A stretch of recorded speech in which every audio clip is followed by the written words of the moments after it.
எனக்கு சாப்பாடு போடுங்க. நீ அப்பா வரமாட்டேங்கிறாரப்பா. நான் சாப்பிடுறேன், எனக்கு போட மாட்டீங்களா?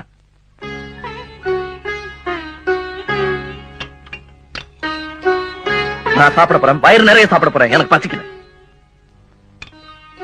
4 பேர் உயிரை காப்பாத்தினா அது பாவம்னு இந்த சாமி சொல்லிச்சேன்னா இந்த சாமி எனக்கு வேணாம். எனக்கு பசிக்குது, நான் சாப்பிட போறேன். எனக்கு தெய்வ தோஷம் ஒண்ணும் கிடையாது.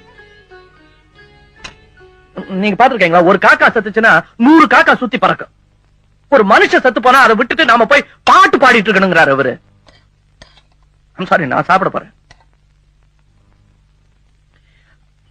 இந்த நாட்டுல இப்ப கான கச்சேரி தேவையில்லை, ஞான கச்சேரி தான் தேவை. மத்த வீட்டுலாம் பாருங்க, ஒரு புள்ள இந்த மாதிரி நல்ல காரியம் செஞ்சுட்டு வந்தா முதுகுல தட்டி கொடுப்பாங்க.